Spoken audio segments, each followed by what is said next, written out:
Hello and welcome to round 9 here actually, I think at Grand Prix Portland. We've got some great players in our feature match area. On the left of our screen, this is the Cheon entourage. Eric Froelich, Scott-Vargas, Paul Cheon. On the right, Sam Black, Matt Severa and Gaudenis Vidugiris. 6 superstars of the game, all at X and 1 at this point in the tournaments. They've got just 1 loss on the losser sheet thus far, so they're all going to be in day 2. They're all going to be playing tomorrow with some different decks. But right now, this is the last round they get to play with their team sealed decks. And we see, I believe that this is, on the right of our screen, Matt Severa, on the left, Scott-Vargas. We've seen both of these decks in the feature match area already. Matt Severa starting out with a Borderland Marauder, the 1-2 that attacks as a 2-3. On the left of the side of the screen, that's our research assistant for Scott-Vargas. We can see 2 very different approaches to how to play the game of Magic the Gathering. Yeah, Research Assistant normally matches up very well against 2-drops in this format, but Borderland Marauder is basically the only one that actually can attack into it favorably without a trick. So, yeah, a bit of a tricky one there, but Matt Severa is presenting something that can't attack through Research Assistant, that being a Generator Servant.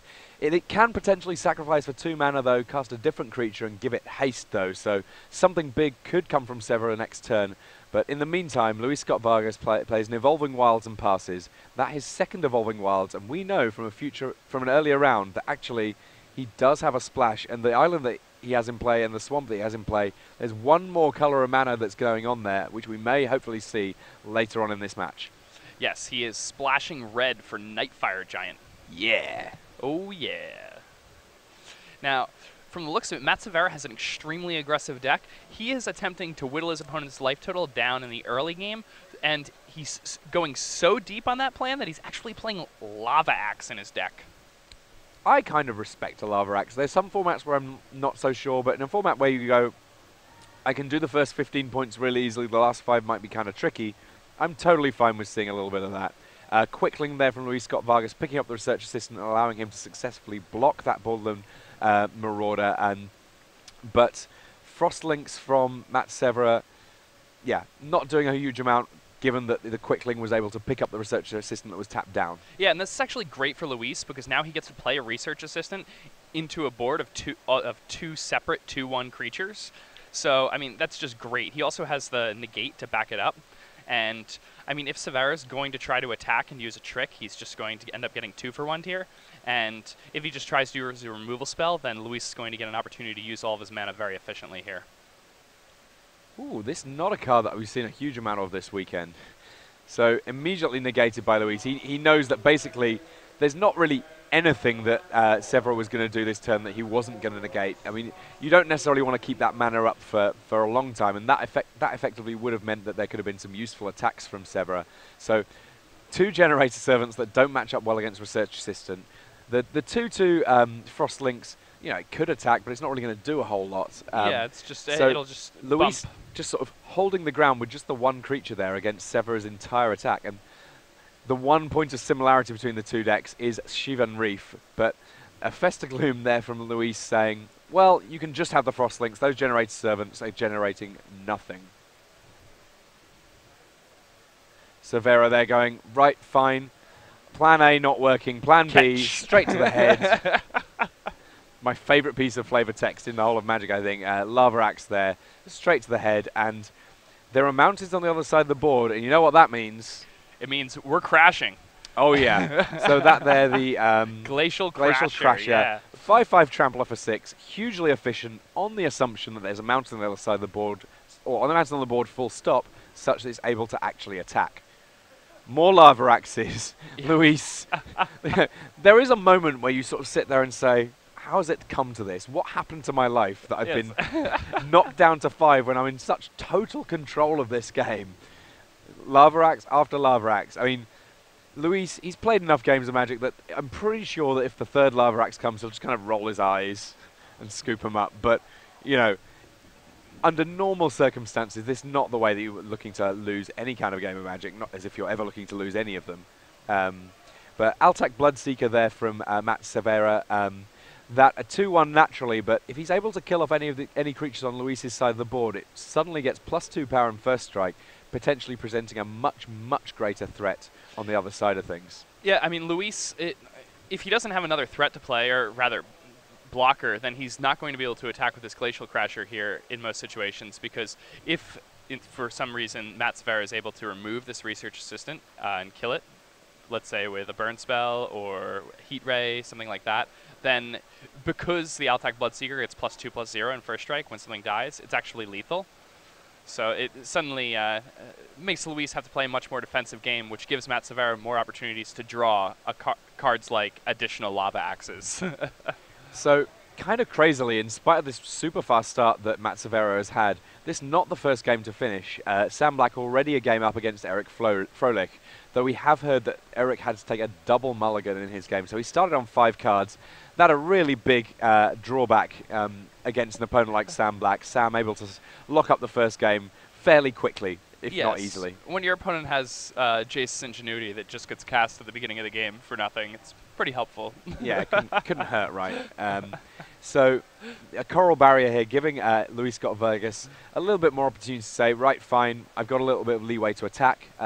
Gets in with his Glacial Crasher, puts Matt Severa down to just 9 life, and single digits on both sides. You have to say that this is a much more aggressive Luis Scott-Vargas than we've seen in previous rounds. Oh, certainly. I mean, he's given the opportunity here. He also knows that time is of the essence.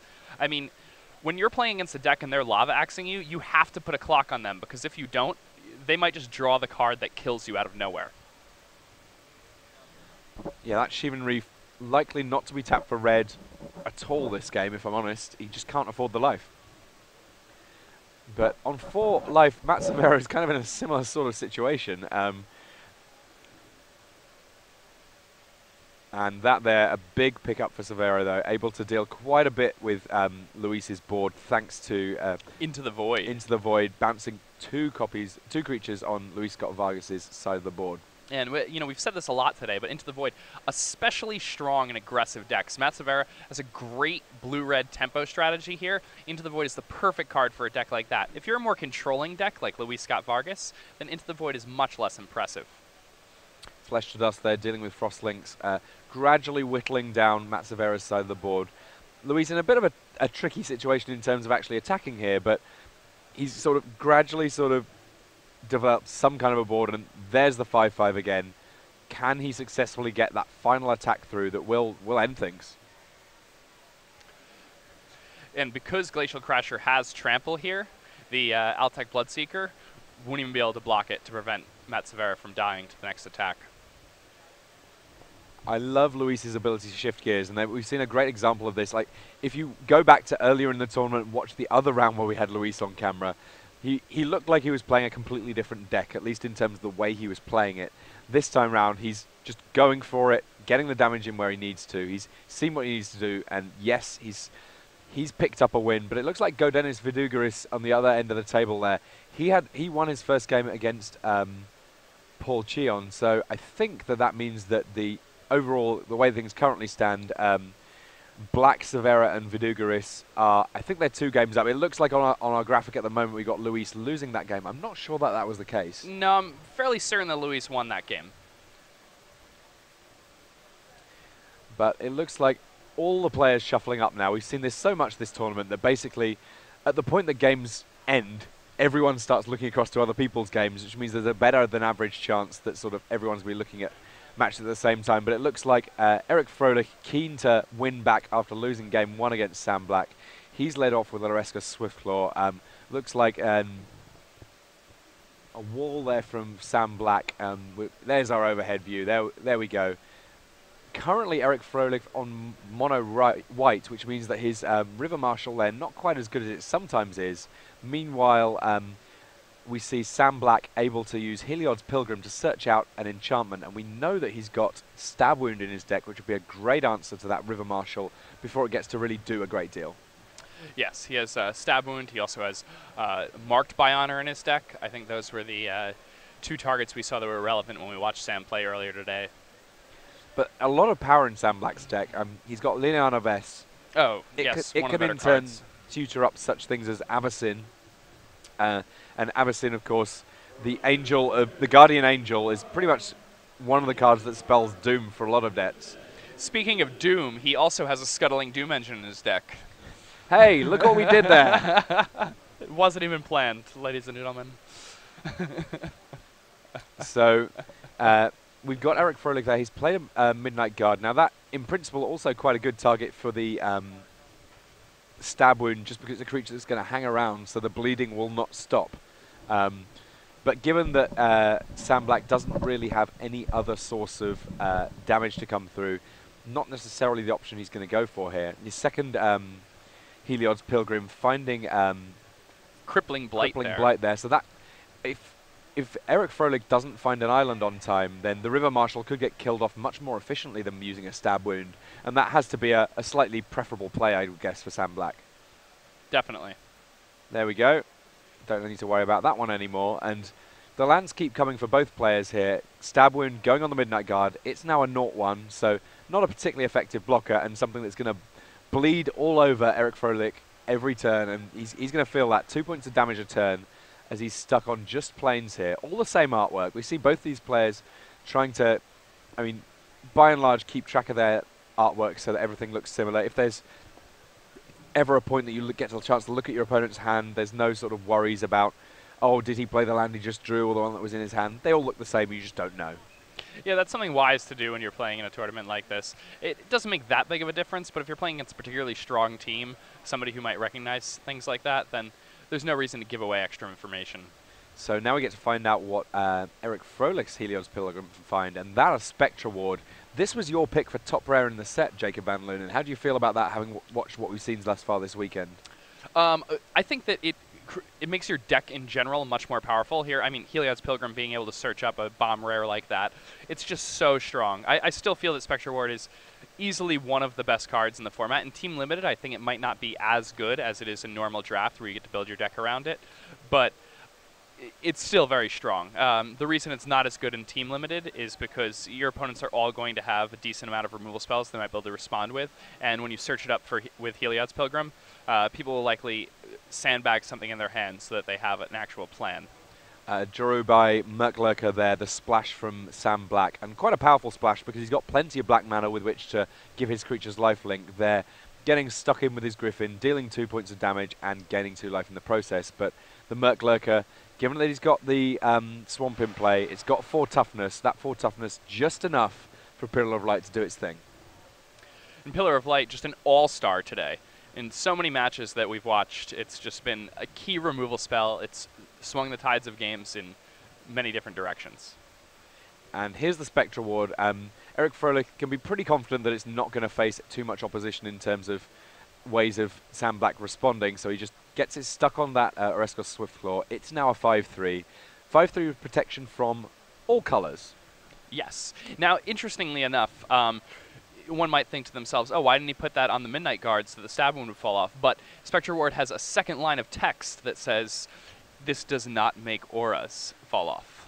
Yeah, which is, it's interesting. It's kind of, I mean, I kind of like it. It means that Spectra Ward isn't doing additional things that, I mean, it's already kind of winning you games all over the place. Yeah, I mean, well, the key part is it doesn't want to make itself fall off by giving the creature protection from white. But so every other example of these sorts of enchantments does have that line of text that this does not cause such to fall off.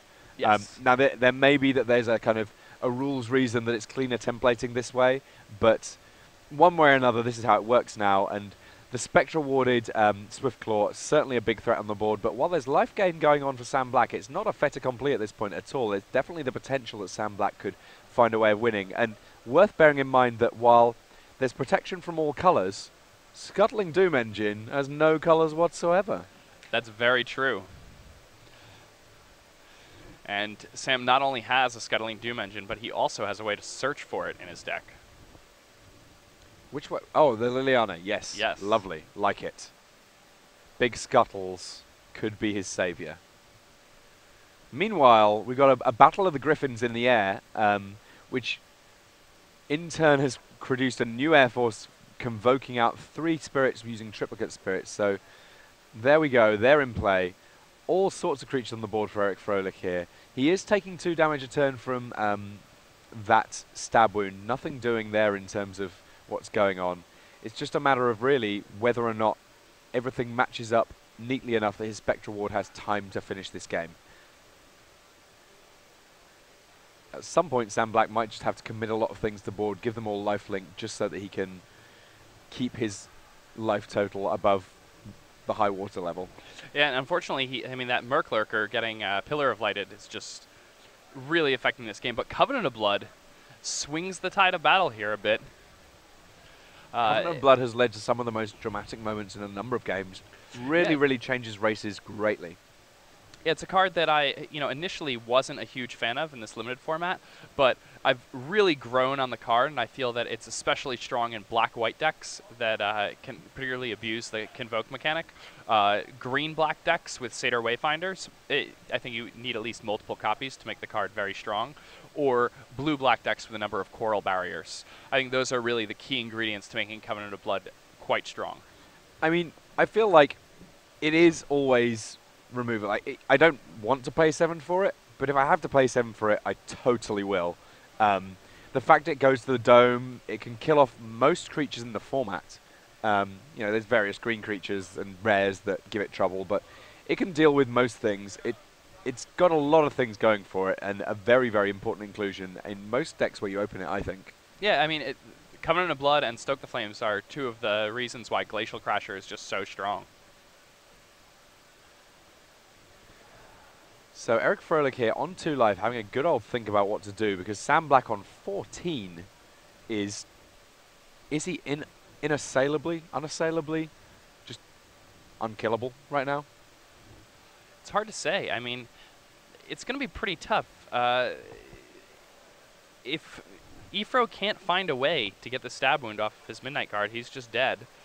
And with his opponent at 14, it's not looking good. Yeah, this is definitely a rough spot for Eric Froelich. I'm sure he's a little frustrated to be in a position where he's effectively had to play back from one non-game, like a game down where he just had to mulligan into oblivion, really. From the looks of it, he has Obelisk of Erd in hand.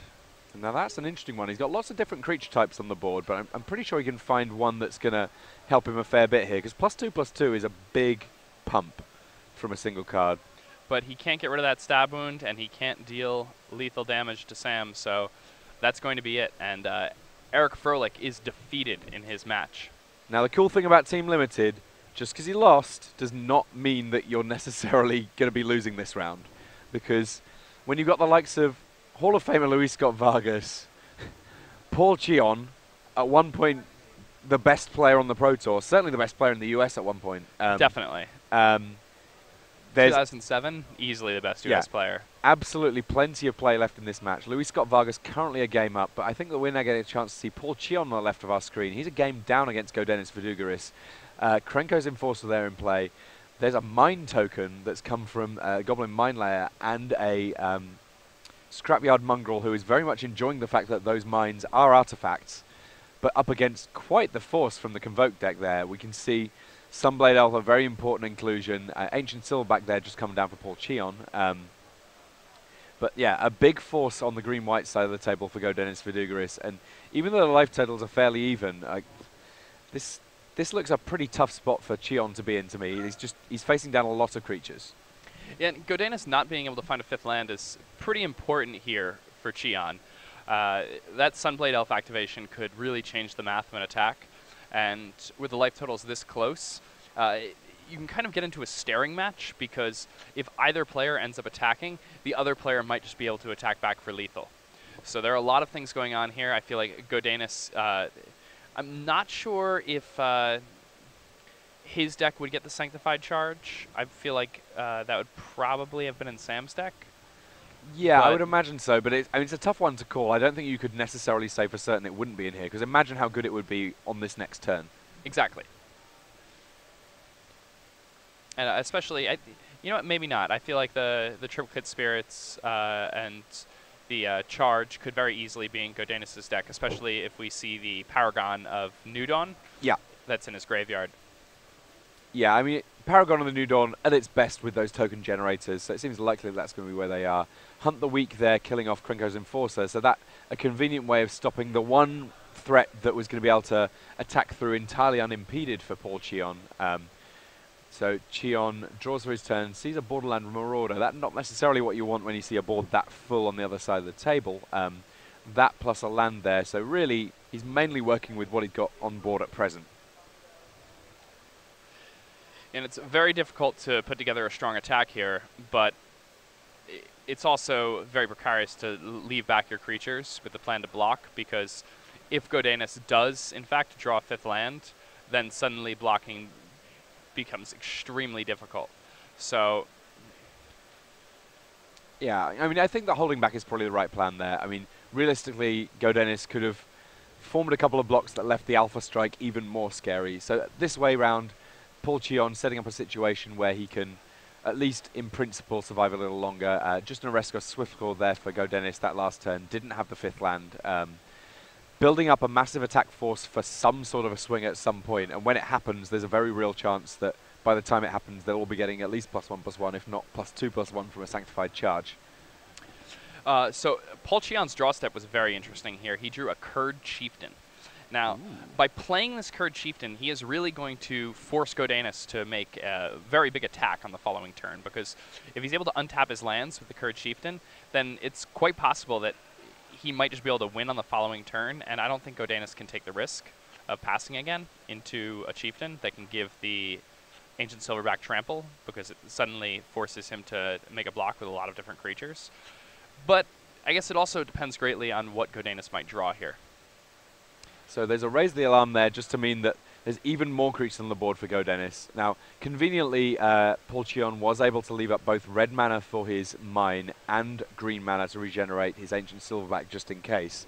But I think the bigger issue here isn't going to be any one creature on Gaudenis' side of the board so much as the bundle that's happening. They're all just coming running in like a Bruce Lee film, only not quite as well orchestrated, yes. to just pile onto Paul Cheon and just end him in one fell swoop. Well, if it were like a Bruce Lee film, they would just run in a single file line. Yeah, and that's what I'm saying. Could just block one after the other. As it is, they've correctly realized that if you all just run in at the same time and leave Paul Cheon underneath a pile of bodies, it'll all work out way, way better. So Gaudenis, thinking it through, I'm guessing that he's not got the land based on how this is going, you know, the speed with which Gaudenis is playing. But we know that Gaudenis is another methodical player. I mean, he's a chess player originally. And when you're playing chess, the first thing you learn is before you make a move, you sit on your hands. You do not touch any of your pieces until you want to make a move, because at that point you're committing to something. So Gaudenis here, you know, he's moving some cards around, but he's thinking properly about everything he's going to do before he commits to anything at all. And here he plays a 5th land here, makes his board as confusing as possible. And now I believe he's probably going to activate his Sunblade Elf. One of them's kind of just sat on top of his deck. Pre-combat, because if he does it after he declares his attackers, then he might get his Sunblade Elf landmined. I don't know if that's what he wants to happen here. I mean, that would make sense. That's the landmine can only be used on attacking creatures, and even then only ones that don't fly, which makes sense. Landmine's not a big deal if you're attacking in the air. Yes. Flavor win. Definitely a flavor win here. I mean, the fact that the Scrapyard Mongrel shrinks a little bit when the landmine goes away, not too big a deal at this point. The biggest issue is, how are we going to deal with the fact that there's just more creatures than easily fit on our screen? Well, Gaudenis says, I think I'm going to pass. I think I've got enough creatures that I can reasonably block, but not enough that I think I can reasonably win. And that's probably a good thing for Paul Cheon, if we're honest. Yes, I mean, this is getting very interesting. And, I mean, on this turn here, with the ability to activate Curd Chieftain, with large creatures like Ancient Silverback and an active Scrapyard Mongrel in play, suddenly things get pretty interesting. Yeah, really tricky to work out exactly who's ahead here. I feel like, I mean, the normal way that I feel in these sorts of situations is whoever blinks first and actually does something is probably losing. Yes. But Then realistically, again, they're both building boards, and it may well just be that no one's going to move until they can win it in one turn. And so when we see a move, we'll see a scoop fairly shortly thereafter. So Hunt the Week here from Paul Cheon. A pretty reasonable pickup. What's he using it on? I imagine Sunblade Elf. It seems like it has the most value here.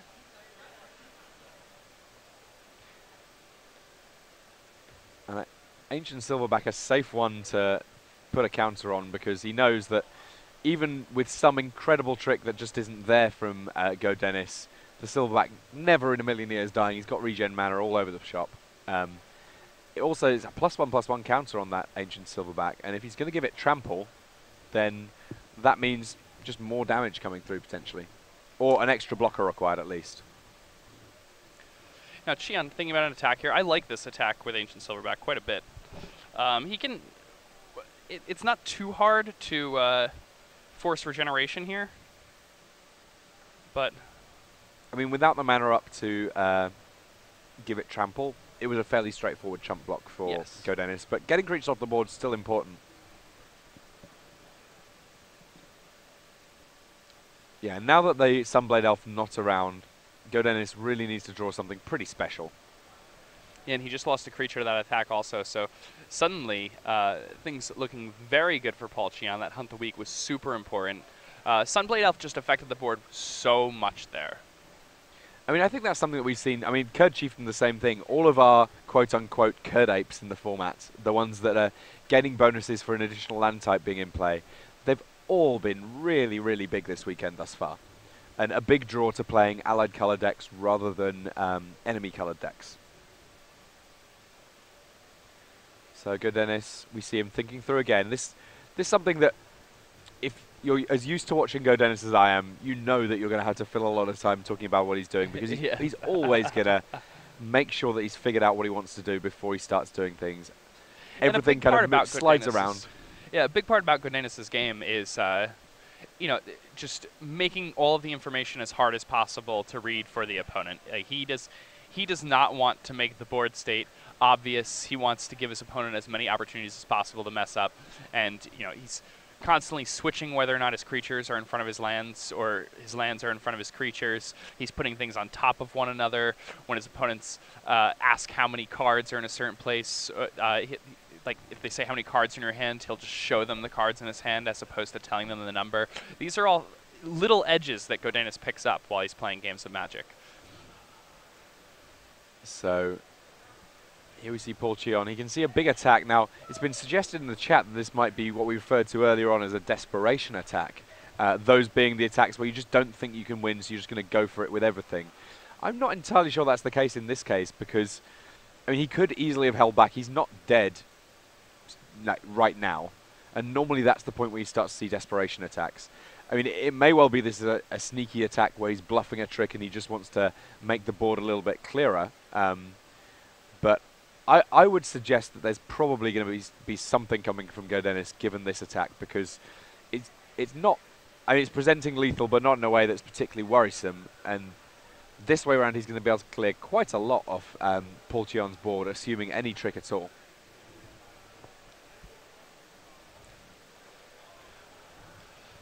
This is pretty interesting here. So lots of blocks here from Paul Cheon, and it looks like he's setting up to have a few trades as well.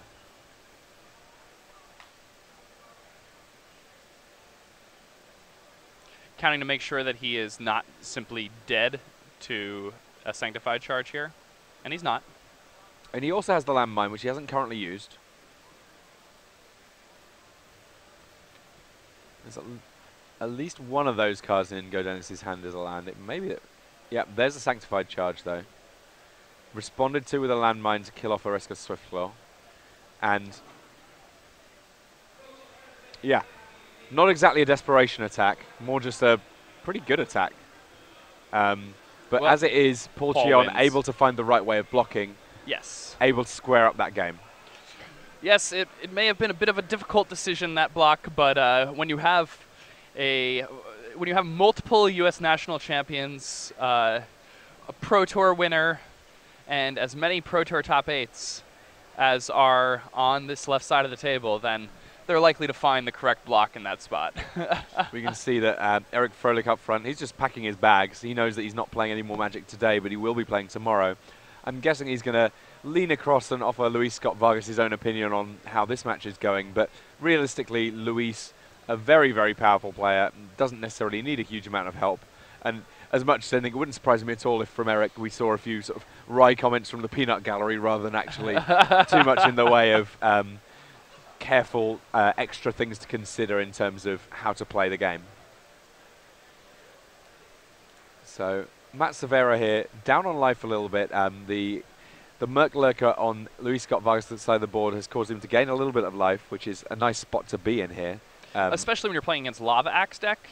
I mean, Merc Lurker goes from being an 8 to an actual 10. Yeah, I mean, Lava Axe, it's irrelevant unless it kills you. Yes. And it's 5 mana, discard a card unless your opponent is at 5. Yeah, in which case it's the best possible card that you can have. Absolutely. And this, I think that Matt Severa's deck is a good one to have it in. It does seem to be able to deal a fair amount of damage early on in a traditional board state. Frenzied Goblin, certainly, you know, that's a Pro Tour winning card. Oh, yeah, Mark Herboltz at Pro Tour Honolulu. Yeah, the first way back Honolulu. in 2006. Mark Herboltz didn't make Hall of Fame this year. He was actually on my ballot. I think he's a fantastic deck builder, and yeah, he was definitely in consideration for me as well. And Covenant of Blood there, killing off the biggest creature on Matt Severa's side of the board and allowing another set of attacks here for Luis Scott-Vargas. Frostlink's getting in, Merc Lurker getting in, a little bit of extra life for Luis here. Loving Covenant of Blood. It does everything that Luis's deck wants to do. He's got plenty of time to do it. He's got Glacial Wall to get him extra creatures to convoke with. It just does all sorts of things that he wants. Sorry, Coral Barrier there rather than Glacial Wall. My apologies. It seems like Luis has a pretty good matchup here against Severa. I mean, his deck is has a lot of toughness, has a lot of cards to gum up the ground, and I mean, he has, you know, Fester Gloom, just all these cards that match up very well against Matt Severa's very aggressive tempo-based blue-red deck. A couple of people in the chat mentioning this is their favorite color combination to watch. Grixis is definitely the red, black, blue, definitely popular with people. The red, a very minor splash, predominantly for Nightfire Giant. Not necessarily active with just that Shivan Reef on the board, but he does have some mounts in his deck. He's got 2 copies of Evolving Wilds with which to find them. And once that Nightfire Giant gets going, it can do some pretty nifty stuff. And it wouldn't surprise me at all if we found out that Luis had a few extra red options in his sideboard just in case. And there we see a Lava Axe, which, you know, puts Luis to a precarious 22 life. How will he deal with this? We do not know. In the meantime, though, we're just going to watch and learn as Luis Scott-Vargas shows us how to play effectively, basically blue-black control. Quickling there, returning one of his creatures, letting him get an extra threat on the board. And that quickly joined by the Frostlinks he's returned, tapping something down. There we go, a few more attacks, a little bit more life gain. The Merc Lurker, one of the triumphs of the Merc Lurker really is how cheap its activated ability is. You can quite easily say, all my guys have lifelink, can you race me? And the answer normally when you're referring to your team as all is no, you can't. Even if you're just gaining 2 life off each of your attackers, it's a really, really difficult thing to race. And Matt Severa here, you know, he can hear the bells, the death knells coming. Borderland Marauder, not really what he was looking for at all. Quickling able to swing through in the air here. But Luis checking out the situation, saying, you know what, let's just come in with everybody. What have you got?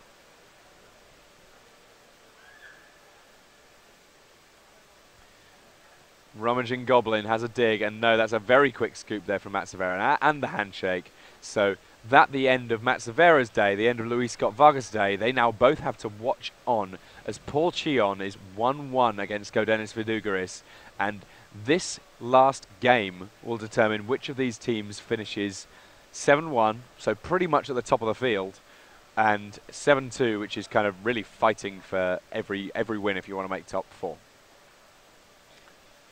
Now, Triplicate Spirits here, one of the most powerful commons, if probably the most powerful common in the set. Yeah, Triplicate Spirits plus Raise the Alarm is kind of one of the dream starts for the white decks, and we already know Sanctified Charge is a feature within Gaudenis Vidugiris deck. if he's able to cast it on a board like this, it basically spells game over for Paul Cheon. So Cheon, from now on, basically has to be aware of the fact that at any point his game could just be over.